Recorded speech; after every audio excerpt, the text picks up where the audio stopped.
आज का हमारा पूरा ध्यान इसी बात पर केंद्रित रहेगा कि यज्ञ के प्रति वफादारी असल में है क्या।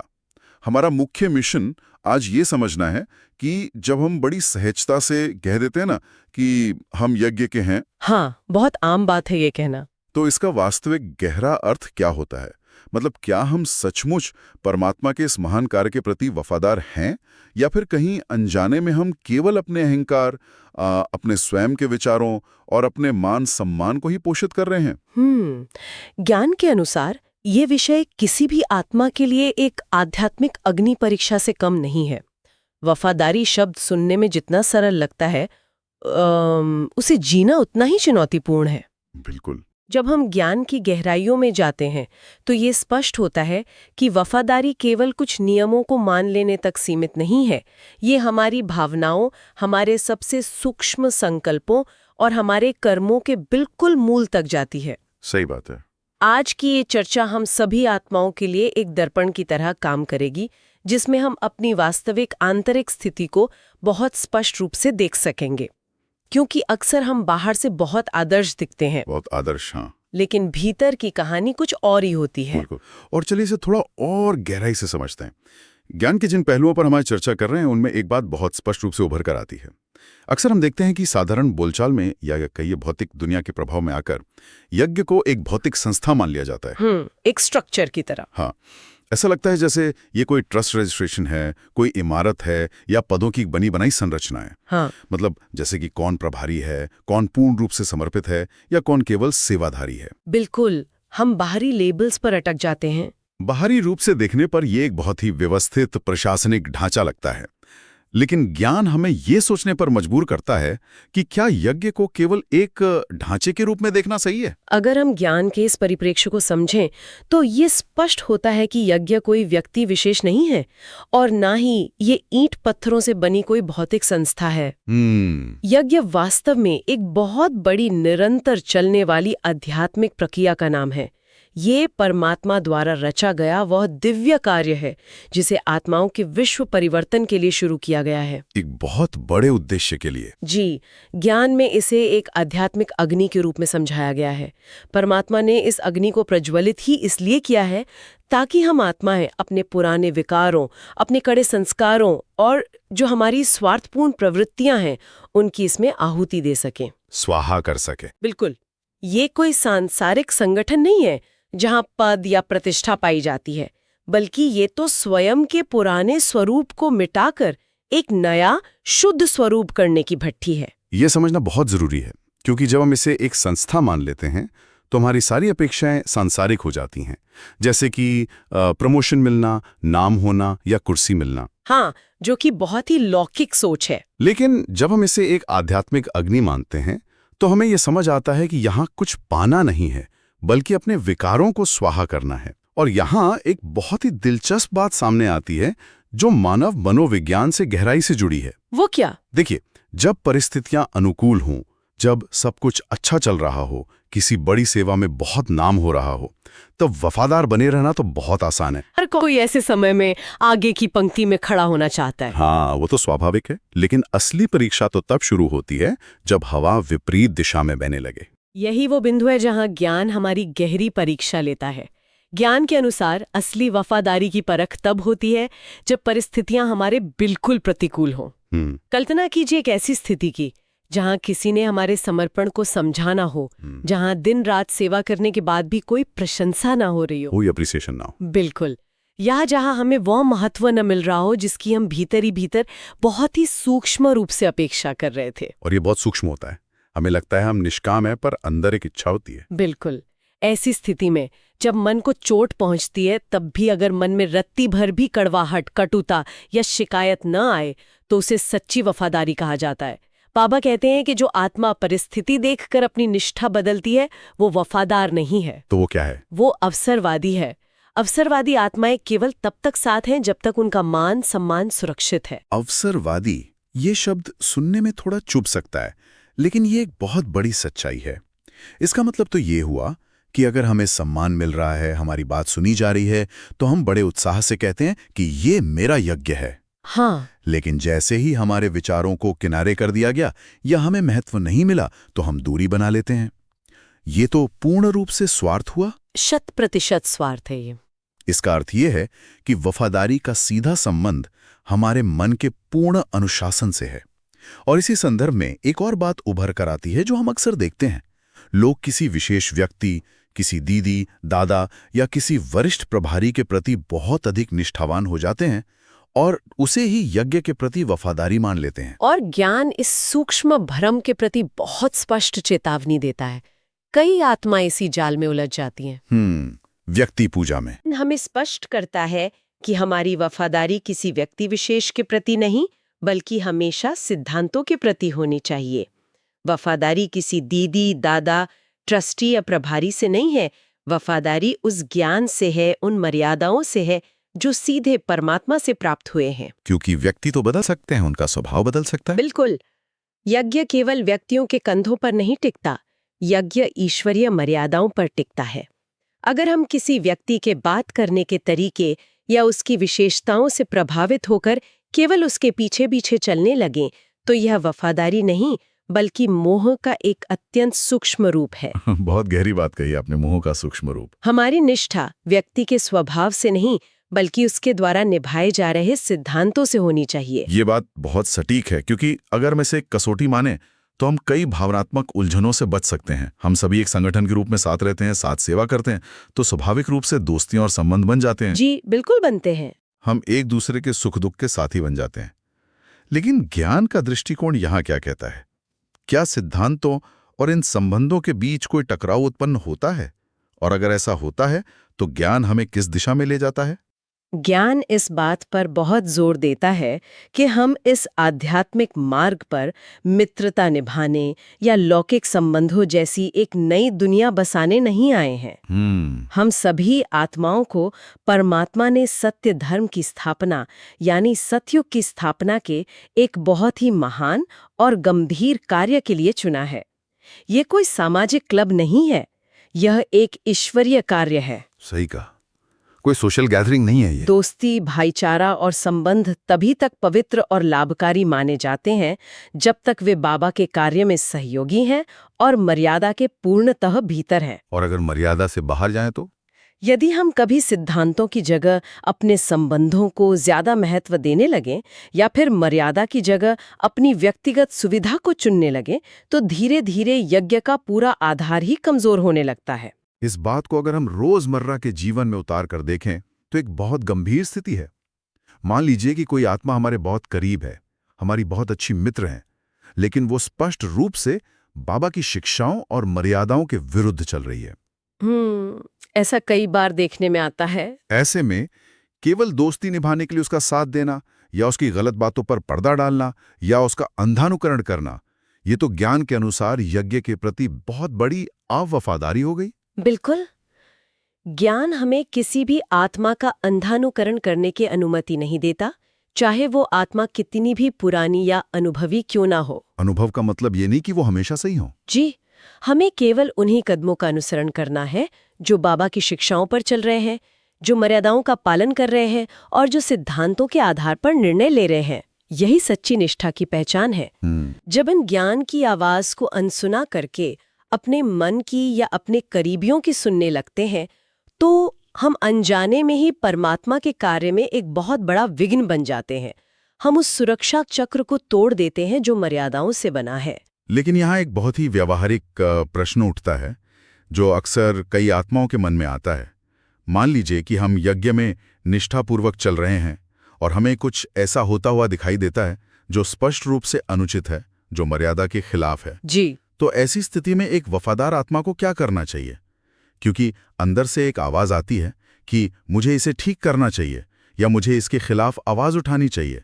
क्या ऐसी स्थिति में स्वयं ही न्यायाधीश बनकर चीजों को सुधारने में लग जाना चाहिए? यह एक बहुत ही संवेदनशील बिंदु है और यहीं पर आध्यात्मिक परिपक्वता की असली परीक्षा होती है। ज्ञान यह स्पष्ट कहता है कि सिद्धांतों के प्रति वफादारी का अर्थ यह बिल्कुल नहीं है कि हम स्वयं न्यायाधीश बन जाएं और हर चीज का फैसला खुद करने लगें। यानी हमें जज नहीं बनना है। बिल्कुल नहीं।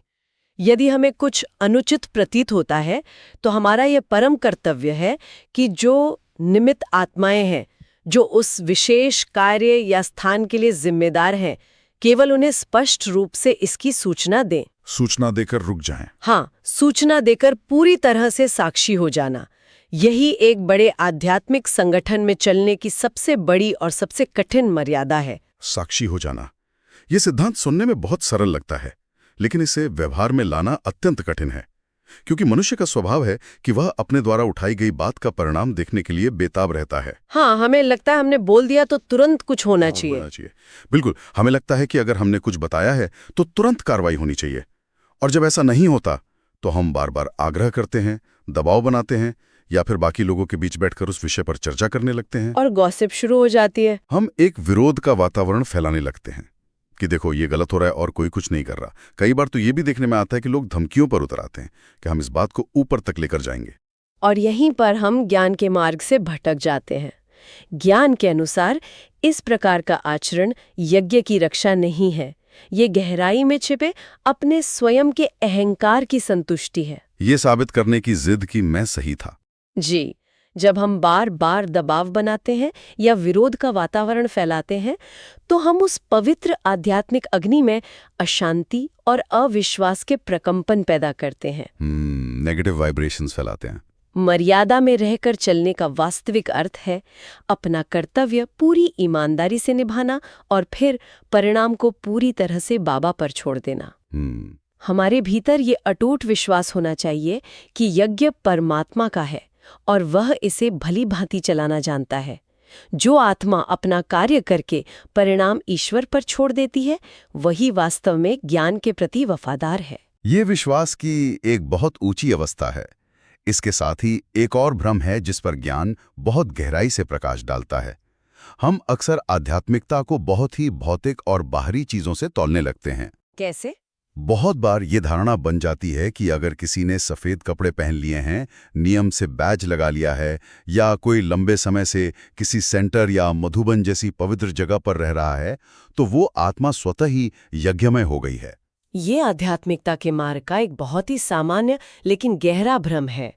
ज्ञान हमें बार बार याद दिलाता है कि यदि केवल किसी पवित्र स्थान पर रहने से ही कोई यज्ञ में सिद्ध होता, तो वहां झाड़ू लगाने वाला या कार्य करने वाला हर एक व्यक्ति स्वतः ही आध्यात्मिक और उच्च स्थिति वाला कहलाता। बिल्कुल, ऐसा तो नहीं होता ना। वास्तविकता ऐसी नहीं है। यज्ञ में रहना बाहरी स्थान से सिद्ध नहीं होता, बल्कि ये पूरी तरह से आत्मा की आंतरिक स्थिति पर निर्भर करता है। यानी बात बाहरी आवरण या पते की नहीं है, बल्कि मन के भीतर चल रहे विचारों की है। अगर हम किसी पवित्र स्थान पर बैठे हैं, लेकिन हमारा मन दुनियादारी में उलझा है, तो हम उस स्थान पर होकर भी वहां नहीं हैं। बिल्कुल सटीक। यदि कोई आत्मा बाबा की शिक्षाओं, मर्यादाओं और धारणाओं पर नहीं चल रही है, उसके भीतर ईर्ष्या या क्रोध चल रहा है, तो वो यज्ञ के सबसे पवित्र परिसर में रहते हुए भी वास्तव में यज्ञ से कोसों दूर है। इसके विपरीत, यदि कोई आत्मा सिद्धांतों पर अड़िग है, उसका मन परमात्मा के ज्ञान से निरंतर जुड़ा हुआ है, तो वो आत्मा दुनिया के किसी भी कोने में रहे, किसी भी भीड़भाड़ वाले शहर में रहे, यज्ञ उसके भीतर निरंतर प्रज्वलित है। क्योंकि यज्ञ मन के भीतर है। जी, पवित्रता और वफादारी कोई ऐसा बाहरी आवरण नहीं है जिसे पहना जा सके। ये तो एक निरंतर चलने वाली आंतरिक स्थिति है। यह विचार कि यज्ञ मेरे भीतर है सचमुच बहुत शक्तिशाली है। अब हम उस बिंदु पर आते हैं जो अक्सर बड़े बड़े आध्यात्मिक संगठनों में एक अदृश्य दीमक की तरह काम करता है, आध्यात्मिक राजनीति। ये बहुत ही अहम मुद्दा है। हम अक्सर सोचते हैं कि राजनीति तो बाहर दुनिया में होती है, संसदों में या दफ्तरों में होती है, लेकिन ज्ञान हमें दिखाता है कि राजनीति बाहर से नहीं, बल्कि मन के भीतर से शुरू होती है, एक बहुत ही छोटे से, लगभग अदृश्य संकल्प से। जैसे ये सोचना कि उस विशेष सेवा के लिए उसे क्यों पूछा गया, मुझे क्यों नहीं पूछा गया। तुलना शुरू हो गई। या वो व्यक्ति अचानक सेवा में मुझसे आगे कैसे आ गया। ये जो तुलना करने की आदत है, यही इस पूरी बीमारी की जड़ है। ज्ञान के अनुसार जहां से ये तुलना शुरू होती है, वहीं से यज्ञ की शुद्धता में दरार पड़नी शुरू हो जाती है। राजनीति कोई बाहरी चीज नहीं है, ये आध्यात्मिक गिरावट का एक बहुत ही सूक्ष्म और खतरनाक रूप है। बिल्कुल, जब आत्माओं के भीतर ये तुलना और ईर्ष्या की भावना आ जाती है तो वे अनजाने में ही यज्ञ में छोटे छोटे समूह बनाने लगती हैं। वे पीठ पीछे चर्चा करने लगती हैं और बड़ी ही चतुराई से किसी के विरुद्ध वातावरण तैयार करने लगती हैं। और इसे बहुत नॉर्मल मान लिया जाता है। लेकिन बाबा कहते हैं कि ये कोई साधारण भूल नहीं है। ये उस दिव्य कार्य में अशुद्ध और नकारात्मक प्रकंपन पैदा करना है जिसे स्वयं परमात्मा चला रहे हैं। और इसमें सबसे दिलचस्प और अजीब बात यह है कि लोग अक्सर इस पीठ पीछे की चर्चा को आध्यात्मिक चिंता का नाम दे देते हैं। हाँ, एक बहाना मिल जाता है। वो कहेंगे मैं तो बस उसके भले के लिए कह रहा हूं, उसकी स्थिति ठीक नहीं लग रही। हम खुद को ही धोखा दे रहे होते हैं।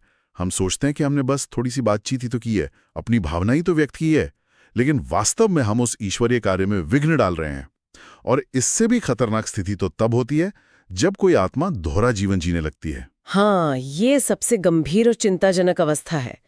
जब कोई आत्मा सेवा के बड़े बड़े कार्य भी कर रही हो, मंच पर बैठकर ज्ञान भी सुना रही हो, लेकिन भीतर ही भीतर अन्य आत्माओं के प्रति गहरी कटुता और ईर्ष्या भी रख रही हो। मतलब बाहर से कुछ और, अंदर से कुछ और।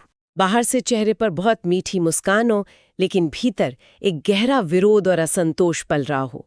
सामने आने पर बहुत ही प्रेम से और झुककर ओम शांति कहा जा रहा हो, लेकिन पीठ पीछे उसी आत्मा की तीखी आलोचना हो रही हो। इसे तो पाखंडी कहेंगे ना? बाबा के ज्ञान में इसे यज्ञ के प्रति वफादारी नहीं बल्कि आध्यात्मिक कपट कहा गया है। यह वह पाखंड है जो आत्मा को भीतर ही भीतर पूरी तरह से खोखला कर देता है। आध्यात्मिक कपट, ये सचमुच एक ऐसा सत्य है जिस पर विचार करने से मन सिहर उठता है, क्योंकि हम बाहर दुनिया को तो बहुत आसानी से धोखा दे सकते हैं, अपने शब्दों के जाल से लोगों को प्रभावित कर सकते हैं, लेकिन परमात्मा को और स्वयं अपनी अंतरात्मा को कभी धोखा नहीं दे सकते। कभी नहीं। ज्ञान हमें बार बार याद दिलाता है कि यह समय रुद्र यज्ञ का है। रुद्र यज्ञ का सीधा और स्पष्ट अर्थ है कि इसमें हमारे अहंकार की बलि दी जानी चाहिए। जो मैं और मेरा है उसे इस अग्नि में स्वाहा करना है। लेकिन विडंबना देखिए, हम अक्सर व्यवहार में क्या कर रहे होते हैं? हम अक्सर उसी अहंकार को बचाने के लिए पूरी ताकत लगा देते हैं जिसकी हमें बलि देनी है। हाँ। हम अपनी जिद को किसी भी कीमत पर नहीं छोड़ते, अपनी झूठी प्रतिष्ठा और पद को बचाने में लगे रहते हैं, जो कि हमें अर्पण कर देना चाहिए था। बिल्कुल। अपनी पुरानी मान्यताओं और संस्कारों पर गहरी पकड़ बनाए रखते हैं और इस ईश्वरीय कार्य में भी अपनी एक अलग पहचान बनाने की कोशिश करते हैं। ज्ञान बहुत स्पष्ट शब्दों में ये चेतावनी देता है कि जो आत्मा अपनी व्यक्तिगत पहचान, अपने नाम और अपनी महिमा को बचाने में लगी है, वो परमात्मा के कार्य की सहयोगी हो ही नहीं सकती। तो वो किसकी सहयोगी है? वास्तव में वो केवल अपने ही स्वार्थ की रक्षक है। ये तो बिल्कुल वैसी बात हो गई कि हम आग के पास बैठे हैं ताकि हम शुद्ध हो सकें, लेकिन हमने अपने ऊपर एक ऐसा मोटा और अदृश्य कवच पहन लिया है कि आग की आंच हम तक पहुंच ही ना पाए। बहुत अच्छा उदाहरण दिया आपने। हम खुद को बदलने के लिए तैयारी नहीं है, बस बाहर से उस प्रक्रिया का हिस्सा दिखने का नाटक कर रहे हैं। बिल्कुल सही। और इन सब के बीच हमें ये बिल्कुल नहीं भूलना चाहिए कि ये कौन सा समय चल रहा है। ज्ञान के अनुसार ये कोई साधारण समय नहीं है, ये संगम युग है जो बहुत ही विशेष और छोटा सा समय है। समय बहुत कम है। ये समय रेत की तरह मुट्ठी से बहुत तेजी से फिसल रहा है। अगर इस अमूल्य समय में भी हम आपस के मान अपमान, तू मैं और छोटी छोटी बातों पर रूठने और मनाने में ही अपनी ऊर्जा नष्ट करते रहेंगे तो हम अंततः बहुत कुछ खो देंगे। हम बाबा के दिल में और आने वाली उस श्रेष्ठ संपूर्ण सतयुगी दुनिया में अपना स्थान पूरी तरह से खो देंगे। ये हम सभी आत्माओं के लिए एक बहुत बड़ा जागरण है। ये गहराई से समझना बहुत जरूरी है कि यज्ञ परमात्मा का है। इस अनंत ईश्वरीय कार्य को किसी विशेष व्यक्ति की योग्यताओं की, हमारे लौकिक धन की या हमारी बाहरी कलाओं की कोई आवश्यकता नहीं है। परमात्मा का कार्य हमारे बिना भी रुकने वाला नहीं है। 100% सही कहा।